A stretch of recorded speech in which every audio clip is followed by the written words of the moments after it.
자신의 첫 법안으로 전월세 5% 상한제, 계약갱신 청구권 등을 주요 내용으로 하는 주택임대차 보호법을 대표 발의했던 사람입니다. 네, 안녕하세요. 반갑습니다. 이승우 수석입니다. 자, 5% 상한법을 대표 발의했던 박주민 의원이 법 통과되기 불과 한 달 전에 임대료를 9% 올려서 논란이 되고 있죠.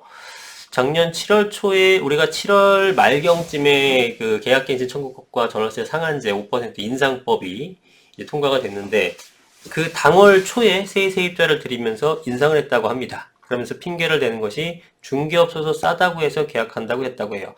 7월 초라고 하게 되면은 5% 법이 이제 좀 있으면 국회 통과되고 이렇게 추진하겠구나. 대표 발의한 사람 아닙니까?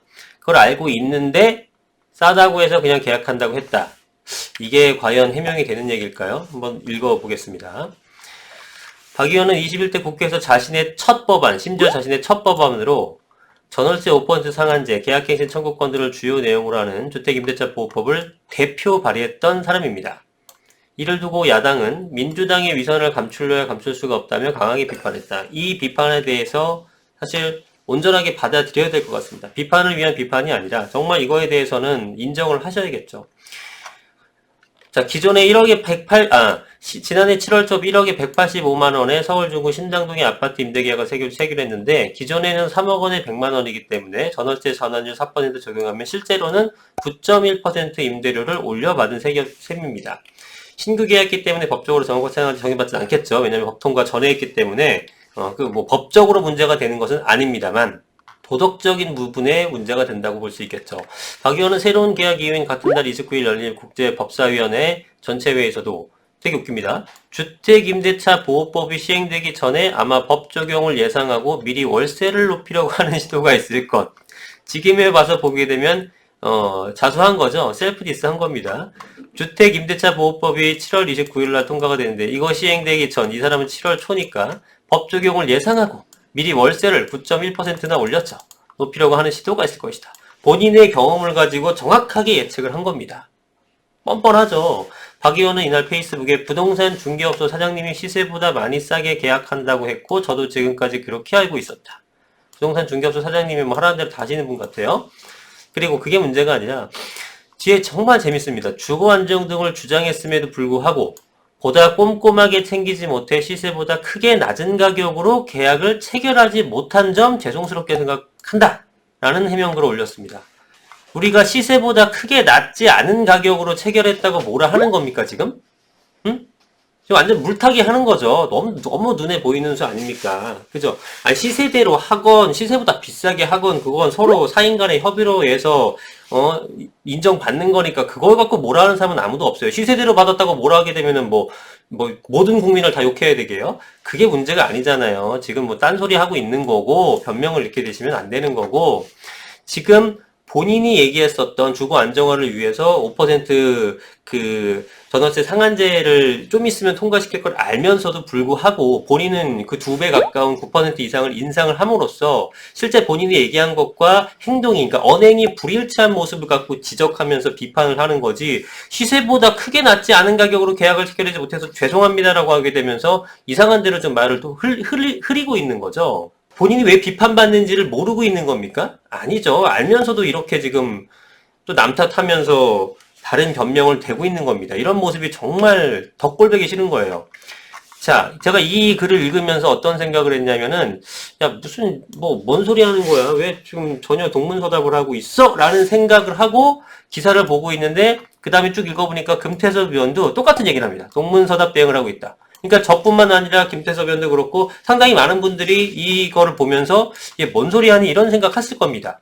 그래서 박 의원에게 제기된 비판은 전월세 상한제에 앞장선 의원이 정작 본인은 법 통과 전 대폭 임대료를 올렸는 그런 언행이 불일치한 모습에 대해서, 적반하장 모습에 대한 것을 비판하는 건데, 박 의원의 동문서답 대응, 죄송합니다. 제가 더 낮은 가격으로 계약을 체결하지 못했네요. 극적. 이건 아니라는 거죠.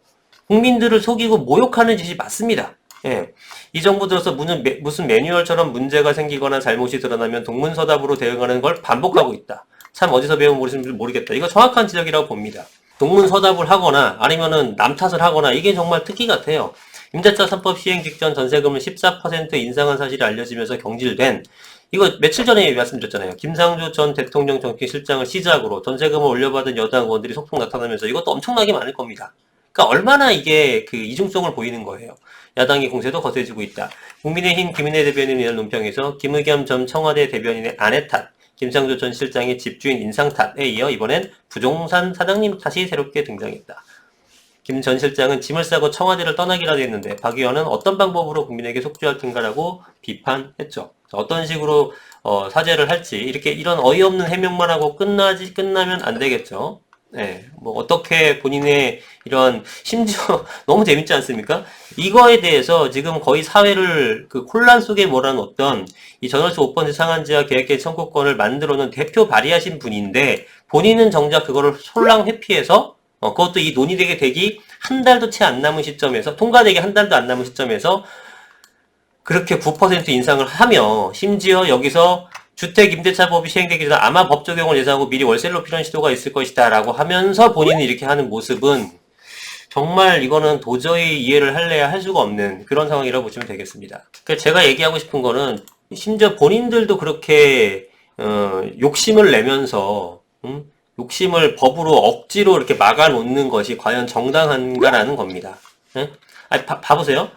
만약에 제가 이분이었다면, 박주민 의민이었다면은, 이제, 한 달 뒤면은 법이 통과될 거를 대충 예상하잖아요. 그러면은 그때 나와서 멋있게, 나는 사실은 그 전에, 이보다 법이 통과되기 전에 시세대로 올려받았으면은 훨씬 더 많이 받을 수 있었지만, 이 법의 어떤 그 대표 발의한 사람으로서 시장의 안정화와 어떤 본보기를 보여주기 위해서 나는 5% 인상만 하는 세입자가 그렇게 계약을 체결하겠다라고 이렇게 딱 발표하게 되면은 얼마나 멋있고 사람들한테 국민들한테 호응을 받습니까? 그게 비록 정치적 쇼라고 할지라도 거기에 대해서 비판을 가할 사람은 없잖아요.